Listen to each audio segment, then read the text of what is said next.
Good morning. Welcome to Good News Friday. I live in Sweden, yes. I'm wearing this today for all the patriots of Canada.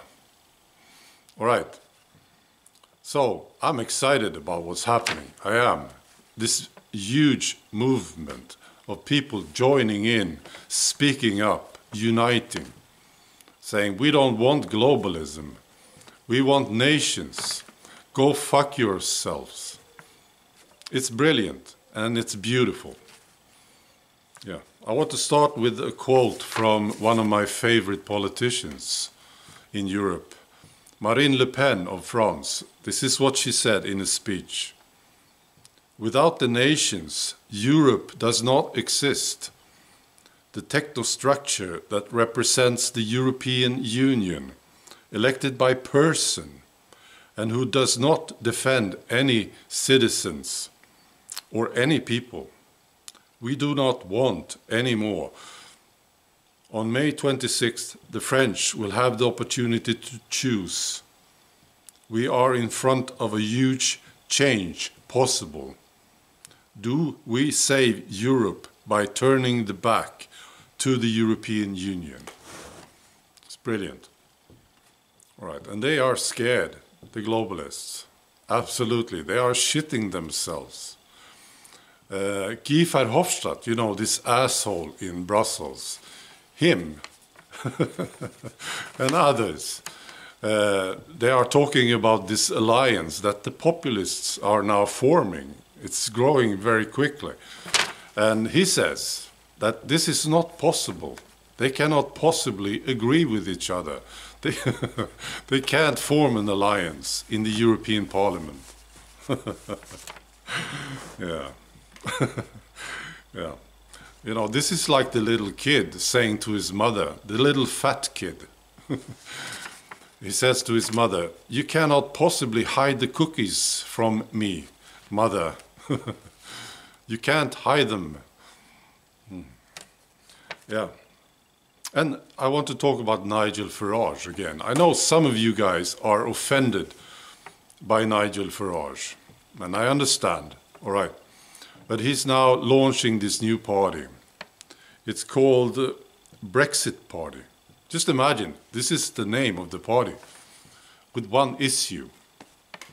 Yeah, to deliver Brexit to the people who want Brexit. It's fantastic. That's the party.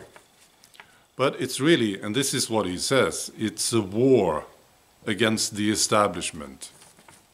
I think this is very, very good. I know that the vote will be divided, but just face it, you know, the truth here. Nigel Farage, he will attract some voters that will not vote for UKIP or for Britain, because some people are just afraid. They are. Nigel Farage is sort of, he's well known. He's got charisma, you know, he's got the wits. So he will attract these people. And I think that he will attract a huge following. So this is all good. Yeah, that's what I think. I'm very happy about it anyway. All right. And I have to talk some more about the UKIP. About the UK. You get this idea when you listen to what's happening in the UK that all the UK MPs and politicians, they are, you know, corrupt and assholes. But this is, of course, not true. There are some very good, decent politicians in the UK. We need to remember this. And this guy, I just want to read to you what he said. It's an MP. His name is Francois. Okay. He says this about Brexit. He says, "We are generally slow to anger.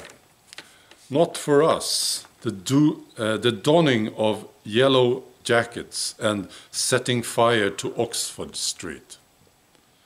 But nevertheless, we do, in our very British way, have a strong sense of fair play and what is and isn't right.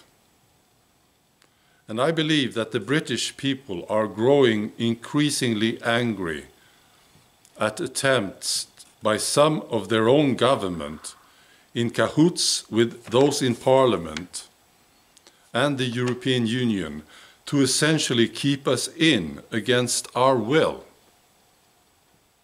It would therefore be much better for all our sakes if we were to pursue our separate destinies in a spirit of mutual respect.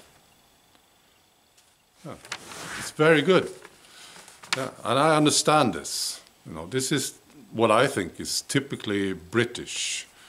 You know, some sanity, some respect, you know, a gentleman. Very, very good. Finally, I want to say something about Julian Assange. He was arrested yesterday in London. And this guy should be free, in my opinion. Yeah, he did something good, and now he's arrested. He's a hero, in my view. And the important thing is that I think people should know what's going on. There is also a petition. I'm sure there are others, but there is a petition that I want to share with you, and I'll post a link below the video. Yeah, the petition is about freeing Julian Assange. All right, that's all. Okay, have a good weekend. Bye.